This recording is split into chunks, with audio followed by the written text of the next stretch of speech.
Então, pessoal, eu estou aqui hoje para falar sobre os processos de eletrização, que são processos que a gente utiliza para obter um corpo com uma carga resultante diferente de zero.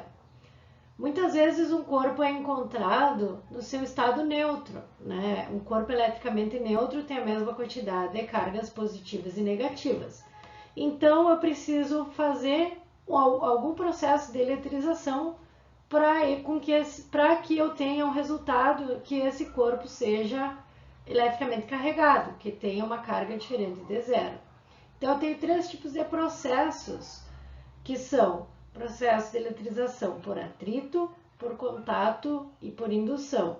Eu vou falar nos três processos e vocês vão perceber as diferenças entre eles.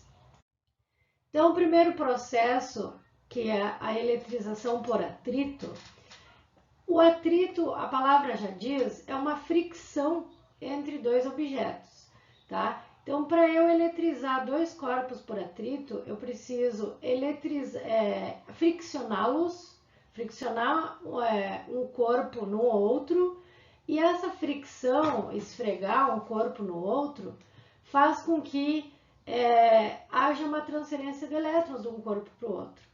Então, um corpo vai doar elétrons, o outro vai receber.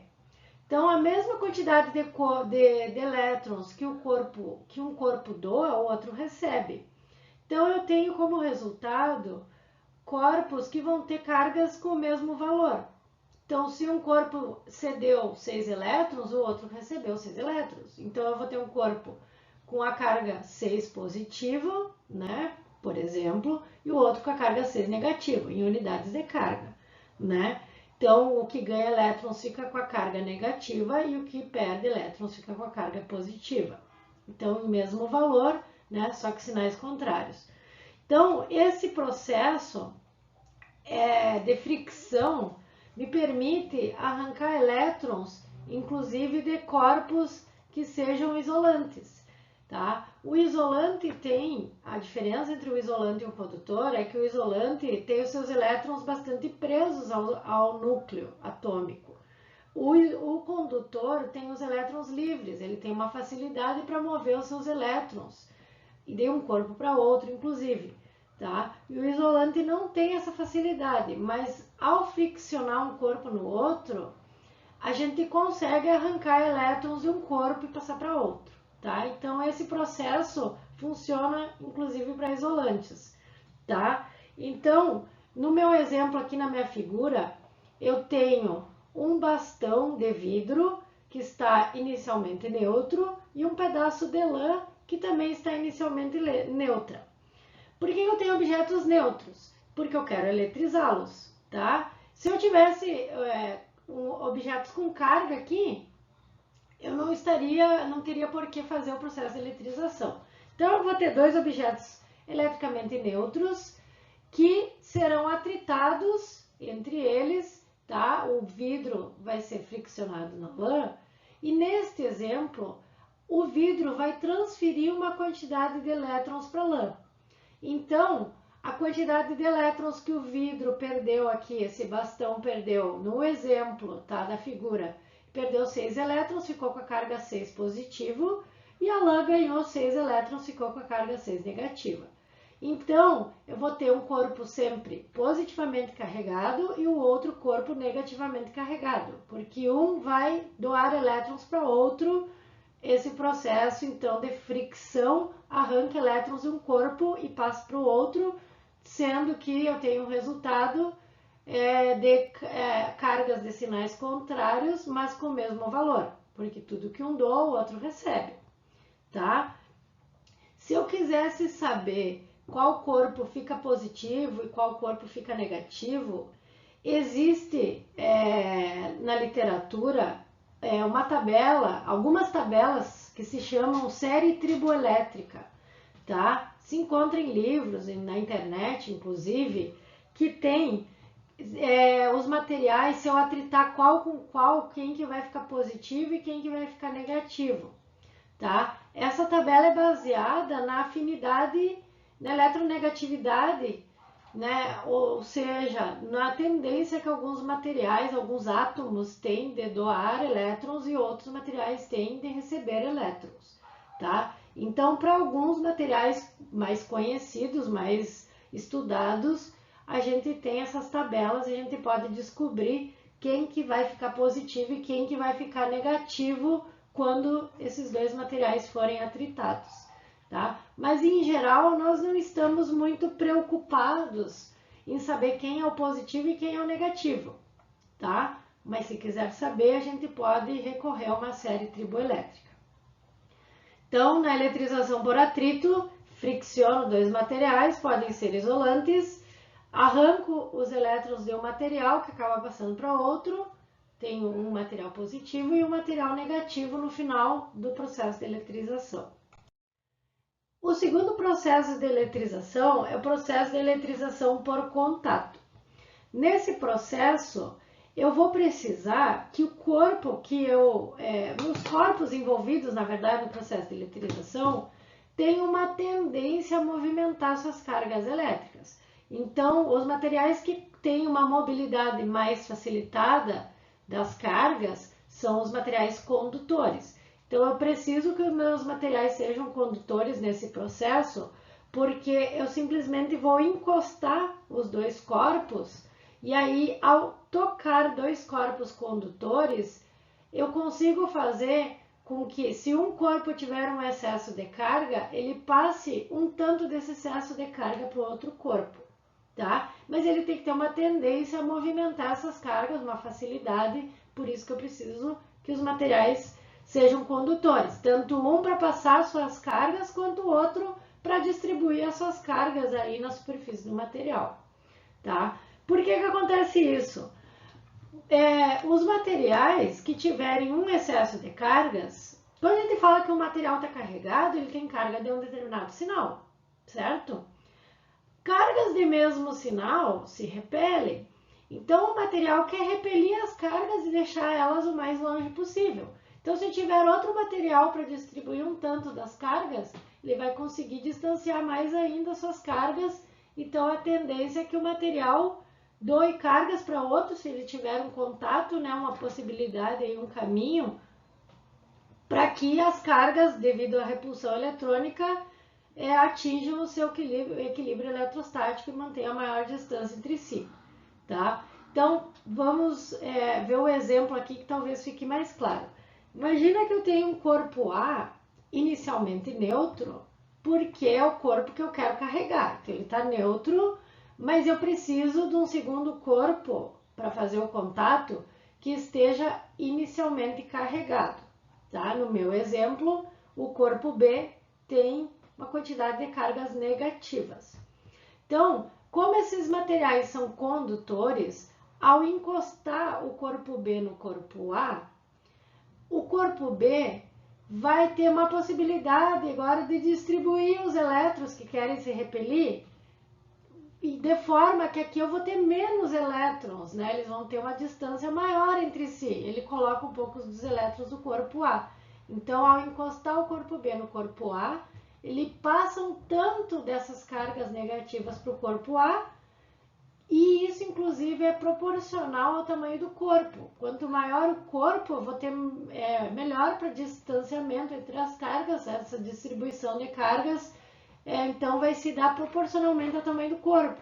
Então, o corpo B vai passar um tanto das cargas para o corpo A, e no meu exemplo aqui, como o corpo A é maior do que o corpo B, o corpo A ainda ficou com mais cargas, mais elétrons do que o meu corpo B, tá? Então, quando eu encosto, quando eu faço um contato de um corpo condutor eletricamente carregado com um corpo condutor neutro, uma quantidade de cargas vai ser distribuída, na verdade, entre os dois corpos, tá? Isso se dá até que se atinja o equilíbrio eletrostático, tá? Por isso que é proporcional ao tamanho do corpo. Se essas minhas duas esferas fossem iguais no meu exemplo, a quantidade de cargas que o corpo A ia ter ia ser igual à quantidade de cargas que o corpo B ia ter depois do processo de eletrização, tá? Mas as cargas, então, tanto do excesso de cargas vai para o outro corpo, ela se distribui entre os dois corpos e isso é proporcional ao tamanho do corpo, tá? Então, como foi uma quantidade de carga do corpo B que foi para o corpo A, olha o resultado final. Eu não tenho o mesmo valor de carga necessariamente, a menos que os corpos sejam iguais, e as cargas são de mesmo sinal, porque foi um tanto da carga do B que foi para o A, né? Elas se distribuíram entre os dois corpos, tá? Então, é diferente do resultado da eletrização por atrito, que eu tive um corpo positivo e negativo no final do processo. Aqui eu tenho dois corpos com o mesmo sinal, tá? E aí, então, o terceiro tipo de eletrização é diferente, né? Obviamente. No atrito eu friccionei dois objetos, no contato eu toquei, né? Encostei dois objetos. E agora no processo de eletrização por indução, eu não vou nem encostar os objetos, eu só vou aproximar dois objetos, tá?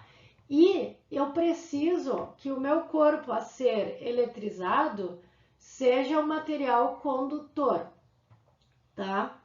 Então, eu vou aproximar, no meu exemplo aqui, eu vou aproximar um bastão eletricamente carregado de uma esfera inicialmente neutra. Eu preciso que essa esfera seja condutora porque vai acontecer o seguinte.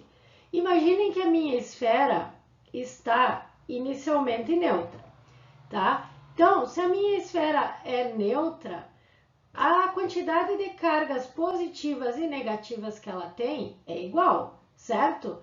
Então, se eu fosse fazer uma forma didática aqui para enxergar as cargas da minha esfera, eu ia ter as cargas distribuídas homogeneamente na minha esfera. Ia ter uma mesma quantidade de cargas positivas e negativas, tudo misturadas nessa esfera, tá? Tentando fazer uma figura que a gente consiga mentalizar, tá? Então, isso aqui é um material eletricamente neutro. Quando eu aproximo um bastão positivamente carregado desta esfera neutra, se ela é condutora, ela consegue mover as suas cargas elétricas facilmente. Então, o que vai acontecer? As cargas positivas do bastão vão atrair as cargas negativas da esfera de forma que elas vão se posicionar nessa face que está mais próxima do bastão. Consequentemente, as cargas positivas do bastão vão repelir as cargas positivas da esfera, que vão se posicionar então na face que está mais distante do meu bastão. Então, esse processo de indução, essa indução, na verdade, induz uma reorganização das cargas, numa primeira etapa, tá? Mas, se eu olhar essa esfera, ela simplesmente reorganizou suas cargas, mas ela continua eletricamente neutra, porque eu tenho a mesma quantidade de cargas negativas e positivas. Então, eu preciso fazer uma segunda etapa nesse processo, que é retirar as cargas de um sinal, o excesso de cargas, né, de um dos lados da esfera. Então, eu tenho duas possibilidades de fazer isso. Ou eu faço um aterramento, que é esse símbolo aqui, isso aqui é um fio ligado à terra, tá? Quando eu faço um aterramento, eu crio um caminho com um fio condutor ligando a terra, é como se eu fizesse um contato dessa esfera com a terra. Então, a terra, lembram que no contato, o condutor maior fica com mais cargas. A terra é o maior condutor em relação a qualquer corpo, né, que a gente considere do nosso dia a dia. Então, proporcionalmente, a carga vai querer ficar com muitíssimo mais cargas do que o corpo. Então, qualquer quantidade de carga vai ir automaticamente para a terra, que é muito maior. E aí, né, proporcionalmente ao tamanho da terra, vai todas as cargas para a terra. Então, aqui, fazendo um aterramento nessa esfera, eu consegui eliminar as cargas que estão ligadas aqui no aterramento, que seriam as cargas positivas. E ao desligar o aterramento, então, me sobrou as cargas de sinal negativo, né, na minha esfera. Então, eu tive como resultado uma esfera negativamente carregada. Isso era uma possibilidade. A segunda possibilidade, depois que eu redistribuir as cargas aqui no meu processo A, eu poderia, ao invés de aterrar essa esfera, fazer um contato. Eu poderia vir com outro material condutor, encostar aqui, por exemplo, nessas cargas positivas, eu tiraria uma quantidade de cargas positivas e a esfera ficaria com mais cargas negativas do que positivas, no fim das contas. Então, ou eu faço um aterramento, ou eu faço um contato do meu material, que eu estou eletrizando por indução, para que no fim eu tenha a carga resultante dele diferente de zero. Então, isso é um processo de duas etapas.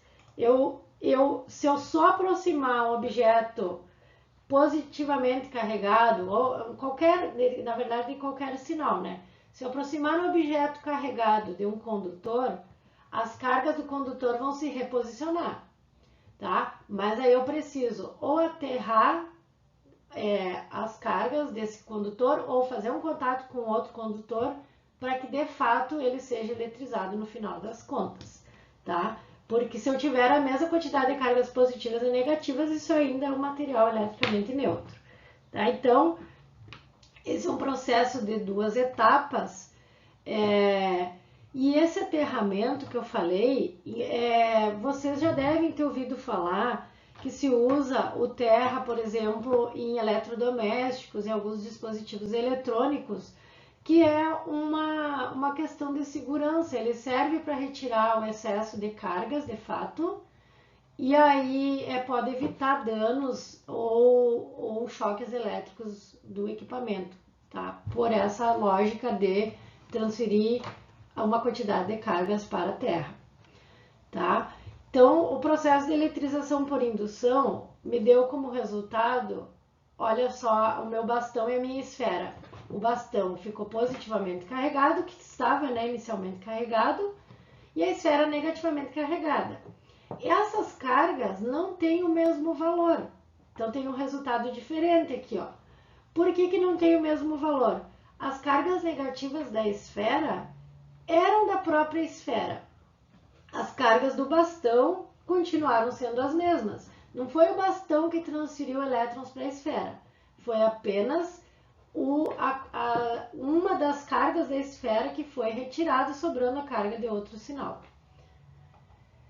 Tá? Então, é um processo diferente, é um processo de duas etapas. Então, eu preciso que o corpo tenha essa tendência de movimentar suas cargas, então que seja um material condutor a ser eletrizado por indução. Tá? Lembrando, mais uma vez, que quando eu falo essa movimentação de cargas positivas, na verdade, quem se movimenta são os elétrons, tá? Acontece que quando os elétrons vão no sentido de um átomo ter mais elétrons, o material ter mais elétrons, ele vai ficar negativamente carregado e o que perdeu vai ficar positivamente carregado. Então, essa movimentação de cargas positivas é no sentido de perda de elétrons, tá? Então, não é um movimento de prótons. É só uma maneira de a gente explicar. Então, resumindo tudo o que eu falei. Então, eu tenho 3 processos de eletrização com resultados diferentes. Eletrização por atrito. Fricciono 2 materiais que podem ser isolantes. Um dou elétrons para outro. A fricção acaba arrancando elétrons de um e jogando para o outro. Então, eu vou ter o que um ganha, o outro perde. Eu vou ter mesmo valor, né, de carga, mesmo módulo. Só que se um ganha, ele fica negativo. Se um ganha elétrons, ele fica negativo. O corpo que perde elétrons fica positivo. Então, eu tenho sinais opostos, mas mesmo valor, mesmo módulo. Tá? Na eletrização por contato, eu simplesmente encosto 2 materiais, eu faço um toque. Esse toquezinho faz com que eu tenha que ter materiais condutores, né? E aí eu consigo fazer, já que eles movimentam seus elétrons facilmente, eu consigo fazer com que seja transferida um tanto do excesso de cargas de um corpo para o outro. Isso é proporcional ao tamanho do corpo, né? Isso acontece até que seja atingido um equilíbrio, o equilíbrio eletrostático. Então, no fim, eu tenho cargas de mesmo sinal, porque é o excesso de cargas de um corpo que vai para o outro. E de valores diferentes, a menos que os corpos tenham tamanhos iguais. E no processo de indução, vocês viram que eu tinha um bastão positivo e fiquei com uma esfera negativa, né? Então, eu tenho sinais contrários, mas, sinais contrários e, além disso, valores diferentes para minha carga, porque a carga do bastão já estava inicialmente, né? O bastão estava inicialmente carregado, e a carga da esfera ali, que foi resultado depois do processo de indução, eram as cargas da própria esfera. Então, eu tenho cargas com valores diferentes e sinais diferentes nos dois corpos que foram envolvidos no processo de eletrização. Então, só para terminar, eu gostaria de falar de um processo que é muito parecido com o processo de indução, que é a questão da reorganização das cargas, no processo que a gente chama de polarização, tá? Então, eu falei ali no processo de indução para eletrização por indução para um condutor.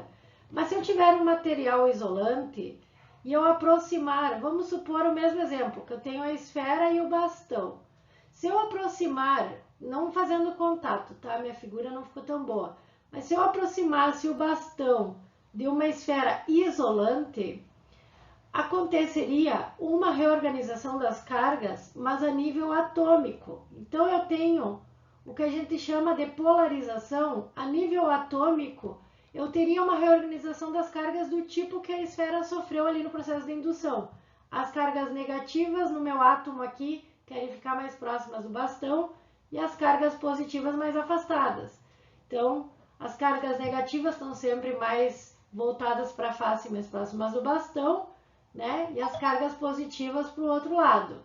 Então, no fim das contas, é como se essa esfera tivesse com esse lado negativamente carregado e esse lado positivamente carregado, tá? Mas não é que as cargas tenham essa liberdade para se movimentar como no material condutor, isso acontece mais a nível atômico, tá? Mas acontece esse processo de eletrização e de reorganização, de polarização da carga, e é por causa desse processo que a gente consegue atrair com materiais que estejam eletricamente carregados, materiais isolantes.